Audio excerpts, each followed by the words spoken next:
Lundi 12 octobre 2020, première destination, le Gabon, avec le quotidien L'Union qui revient sur l'hommage du président aux forces de défense et de sécurité. La célébration samedi de la Saint-Michel, patron des parachutistes, a offert au président Ali Bongo Ondimba, chef suprême des forces de défense et de sécurité, l'occasion de saluer l'engagement de ces dernières dans la lutte contre la Covid-19 et le maintien de l'ordre pour la protection des populations face à cet ennemi invisible. Présent au Gabon depuis 7 mois, jour pour jour. Au Togo, Liberté Titre Santé en offrant à ses lecteurs une enquête sur l'ophtalmologie.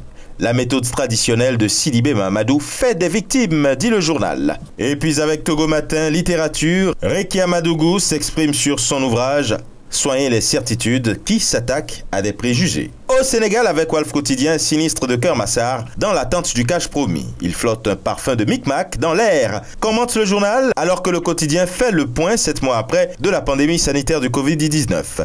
Dakar et Thiès, foyer actif. Tous les districts des deux régions, toujours au rouge, dit le journal, alors que Tribune lui offre un voyage dans la gouvernance à Pierre Beno, dans le secret des vrais hommes de Maquis.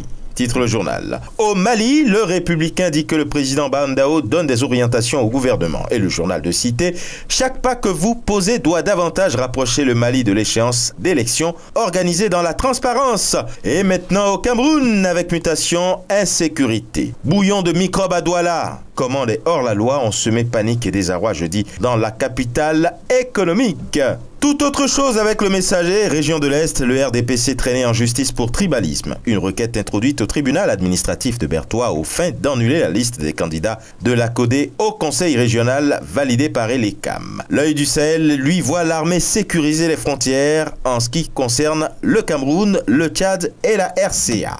Cameroun Tribune hurle aux fausses informations. Des informations sur le Cameroun, alerte à l'Infox. De manière récurrente, les Camerounais installés au pays et à l'étranger propagent de fausses informations pour ternir l'image de leur pays. Le dernier fait en date est la production d'articles de presse truqués annonçant une prétendue intervention militaire d'un pays ami au Cameroun. Et maintenant, nous sommes en Côte d'Ivoire avec le Jour Plus, visite familiale à 21 jours de la présidentielle. Ouattara crée l'émeute dans le Poro, le Tchologo, la Bagoué et le Kabadougou.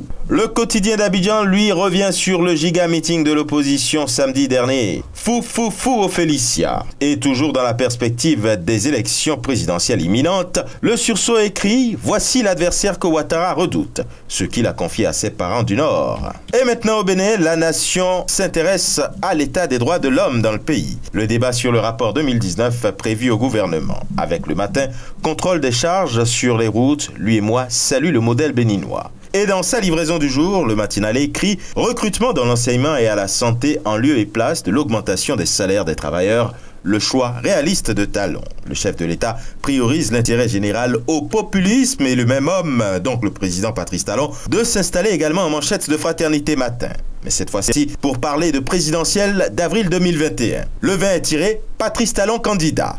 Le chef de l'État s'est ouvert à ses soutiens politiques à la faveur d'une rencontre ce week-end.